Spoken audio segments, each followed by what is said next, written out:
So let's make this another clip because I want to show you this now. Stephen Colbert used to be a comedy hero. First of all, he looks like someone beat the shit out of him. Oh, but let me start over because I swore. Can't swear in the first 15 or 30 seconds on YouTube. So Stephen Colbert does not look good. He's not looking good. But that's beside the point. What I couldn't care less about how he looks. What I really care about is the kind of person he's revealed that he is. Do you remember back in the day when he was about to get this job and a chick named Sui Park started cancel Colbert? Yes. And we all spat at her, but she was right. Yeah, she was right. Canceled Colbert. So we just did a segment about how the prosecution of Donald Trump is the weaponization of the legal system against the establishment's political opponent. Now, the donor class hates Donald Trump in the Republican and the Democratic Party, which is why this is being allowed to happen. The Republican Party, this establishment, doesn't want Donald Trump, and neither does the Democrat Party. And you know why? Because he won't do the wars that they want. That's the only reason. That's it. That's all it takes. All the other stuff, he did what they wanted. He did all the regulations. They took him away. He gave a $1 trillion tax cut to the richest people. We took the oil. He took the oil in Venezuela. He in Syria. Yeah. He pushed the vaccine. He bombed Syria. From Zakaria. He didn't really bomb Syria. That's the problem. Oh. That's the problem. Why they say tonight he is a president? Well, because he bombed some air. They thought he bombed Syria. He bombed an airstrip. Oh, he didn't kill people. He didn't bomb kill. Yeah. Well, he and did. then he wouldn't fund the Ukraine war the way they wanted. You know what he did do? And that's why they impeached him. They impeached him for putting a pause on the funding to the Ukraine war. Yeah. So the main reason for voting for Donald Trump is now an impeachable offense. And so one good thing about him. So Stephen Colbert, since Donald Trump has become president, has gone on a comedy strike. He's not doing comedy anymore. Yeah. And I'm going to show it to you right here. Instead of being upset that they're bastardizing the legal system and weaponizing it against their political enemies, he's cheering this on, and he's trying to get you scared that they're not prosecuting the former president enough. They didn't prosecute George Bush and Dick Cheney. They didn't prosecute those guys. But they were good because they were at least establishment. I know how numb we've become, but it's not normal. No other candidate for the presidency has ever had to pause his campaign to defend himself in multiple courts. I wonder why that is, Stephen. Wait, whose side is he on here? Right? It isn't normal. You're right. It isn't. That isn't normal. This is not we're not following the norms. Hey, you know what else isn't normal? Having an obviously senile guy in charge. That's right. And all of us sit and watch videos, and we all know. And Jon Stewart, God bless him, still has enough comedian in him to point it out and gets viciously attacked by like some kind of mind control to make slave. up for it, he had to go after Tucker Carlson. Yeah. By defending another Nazi. Yeah. So Jon Stewart can't stop defending Nazis. Well, they would go, he's not anymore. But if that was an American guy who once held the views Navalny did, they would never forgive him or let it be bygones. They cancel you for a tweet you did 15 years ago. Are you kidding me? They fired Gina Carano for asking people to stop acting like Nazis. Yeah. And they said she was belittling the Holocaust. Yeah. So let's watch this. And by the way, you know Stephen Colbert's serious because he took his glasses off. This is a glasses off moment for Stephen Colbert. It's a glasses off moment. And I would like to point out that in all 7 of his cases, no one doubts that he did these things. No one. We're just sitting around patiently waiting to find out if everybody doubt. Most sober people doubt that he did anything wrong. I just showed a segment, a video in my other segment, where Kevin O'Leary, a guy who's famous for being on Shark Tank and being a famous businessman, said this is crazy. It wasn't even a crime. That there was no crime. This is called capitalism in business. It's like when you go in to buy a car, the car salesman goes high, you go low, and you meet in the middle. The bank even said they love the deal they got with Trump. There's no fraud. They're supposed to. No, there's no fraud. Absolutely. The bank said, we got a great deal. We made a lot of money. We'd like to do business with Trump again. You know, in a fraud, usually someone has their money stolen. That's right. You don't make money for the person. So this is Stephen Colbert, just like he did with the vaccine and COVID. He's going complete establishment shill. Whoever signs his paycheck, that's what this is. And he knows who his audience is. And he, by the way, he teaches Sunday school, and some people say that's what pedophiles do. And I'm not saying that Stephen Colbert is a pedophile. Yeah. I'm saying that he has the character of one. I don't believe he could overpower a child. Of justice will grind fast enough for there to be any consequences. And the media is covering it like it's any other political story, like it's all horse race. I know. No, I know how. First of all, that's not how the media is covering it. They're covering it just as crazy as you are right now. Yeah. It's just nobody cares now at this point because it's that bad. And this guy who's a shill for Pfizer, by the way, here at Pfizer, we've come up with a way to blend two people you love into your most favorite person of all time. We took Stephen Colbert and surgically inserted Keith Olbermann's DNA, creating Colberman. That's right. Everything you want in a panicking shitlib. Now with an extra feature, the whining, stressed-out urgency of Rob Reiner added in for good measure. And that's what this is. You want to watch it without me stopping? Let's watch. I know how numb we've become, but it's not normal. No other candidate for the presidency has ever had to pause his campaign to defend himself in multiple courts. And I would like to point out that in all 7 of his cases, no one doubts that he did these things. He's just making We're that just up. sitting around patiently waiting to find out if the wheels of justice will grind fast enough for there to be any consequences. And the media is covering it like it's any other political story, like it's all horse race. I know how.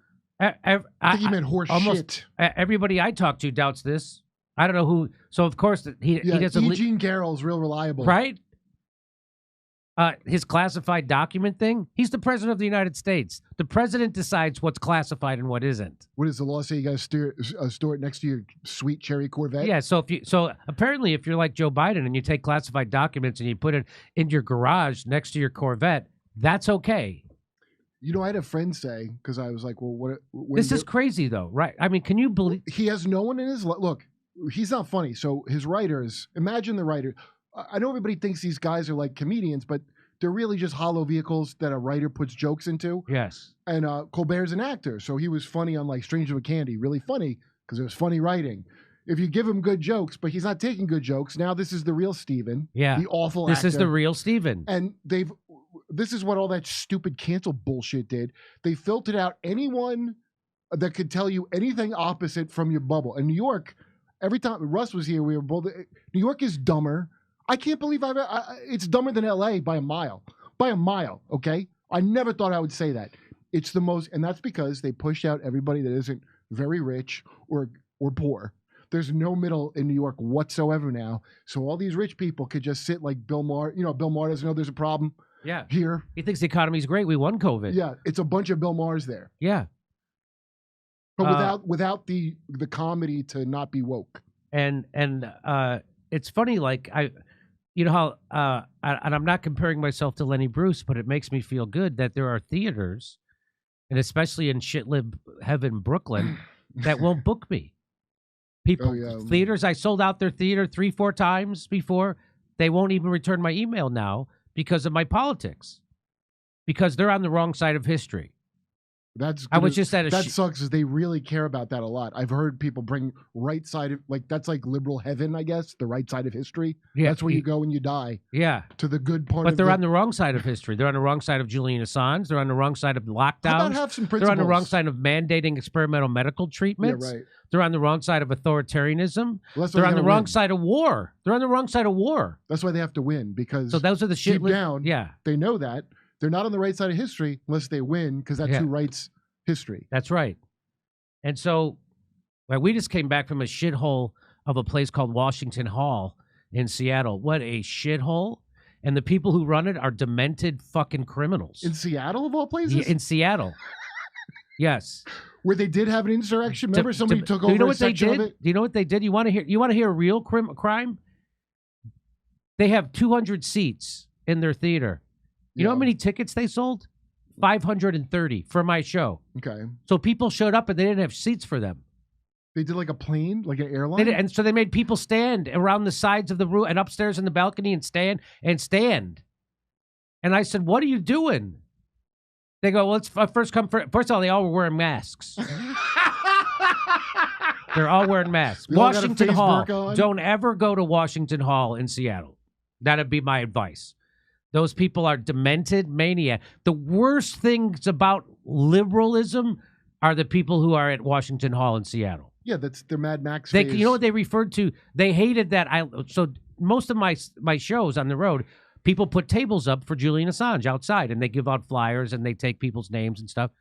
They hated those people. The people who ran Washington Hall hated the Julian Assange people. They called them people who are sticking up for a hacker. They called him a hacker. That's what they said. They called Julian Assange a hacker. Even shit libs at even shit libs at MSNBC are sticking up for Julian Assange. Except that's how bad the people at Washington Hall in Seattle are. They call him a hack. They want him in prison. And they think they're on the right side of history as they walk around with their masks in 2024 and hate everything that's real. Why don't you just put on your mask? I'm not willing to accept that everything I've been told is a lie, because that's what those are the people. So those are the people we're dealing with. So I just want to give everybody a heads up in Seattle. Those people who run Washington Hall, criminal. They sold 530 tickets. There was only 200 seats. It says it on their website. There's only 200 seats. Oh, but Jimmy, only 15 to 20% don't show up at Seattle shows. That's what they told me. You're still overshooting it. You still had 200 Elks or people there who didn't get a seat. Didn't Trump get a prosecution for this kind of fraud? Now, and I got on stage and I told people, you should sue this place. Yeah. You should sue this place for your money back. And so I hope people are. But wait, since when is Seattle like supposed? I always had a great time in Seattle. But since when would they be? I went to the Triple Door. It's a great place. But when would they be anti-hacking? I've never heard of all the places. Of all the places that would be against Seattle. First of all, Julian Assange's not a hacker. He got that information from Chelsea Manning. Chelsea Manning was the one who got that information. A trans woman, by the way. And then a trans woman, and then gave it to Julian Assange. So it's very much like it's not even as bad as the Pentagon Papers, because Daniel Ellsberg was actually an insider who did. Yeah, right. And you never anyway. So that's the kind of shit that's happening. I just wanted to say that. I wanted to get that out there. They should. I mean, Seattle's kind of filthy now. You might want to wear a mask just for other reasons. Yeah. Okay. Anyway, and what's happened to Stephen Colbert? Wow. Listen, improv people are dipshits. What do you want? We all know it. I've known it ever since I was in comedy. The most like herd mentality cows in all of comedy. Are improv people? Are improv people, because improv lessons are expensive, and it's usually some dipshit rich kid, especially in Brooklyn. And so they don't even have the mentality of any kind of independence or business or whatever. I mean, they inherit a lot. And that's where you get, that's when all this like, comedy is not diverse. I'm like, yes, in your very wealthy white circles of improv, I'm sure it's not. In every other kind of comedy, it's not like that. All right, we're going to go to Rumble now. So everybody go to Rumble, and we're going to speak freely. And see you over at Rumble, rumble.com. Look up the Jimmy Dore Show on Rumble. If you need a link, you can go to my Twitter, my Instagram, my Facebook. The link to the Rumble show is there. Or you can just go to Rumble and look up the Jimmy Dore Show. We'll be right back in just a few minutes with some more show.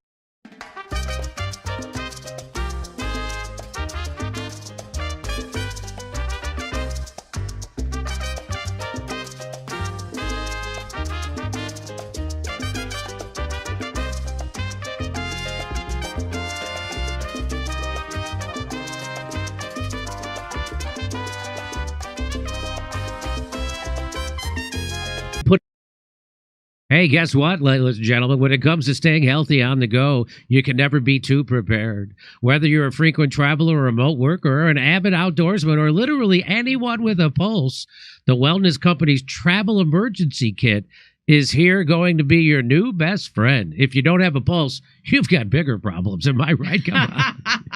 The Wellness Company's Travel Emergency Kit contains 6 prescription medications, over-the-counter meds, and comprehensive guidebook and crucial medical supplies, all carefully curated so you get to enjoy every moment of your trip. With a team of renowned medical professionals, including Dr. Peter McCullough and Dr. Drew Pinsky, both friends of this show, standing behind every kit, you know that you're in trusted hands no matter where life takes you.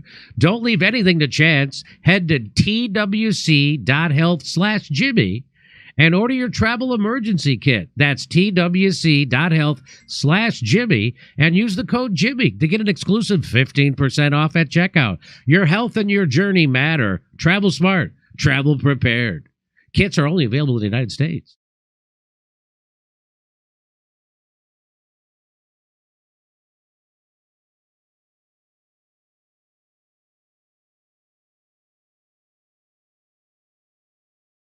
Hey, thanks for checking out our YouTube channel. Subscribe by clicking on that button down there for more AM Joy and the rest of MSNBC. And click on any of the videos right here to watch the latest interviews and highlights. And you can get more videos from MSNBC for free every day with our newsletter. Just visit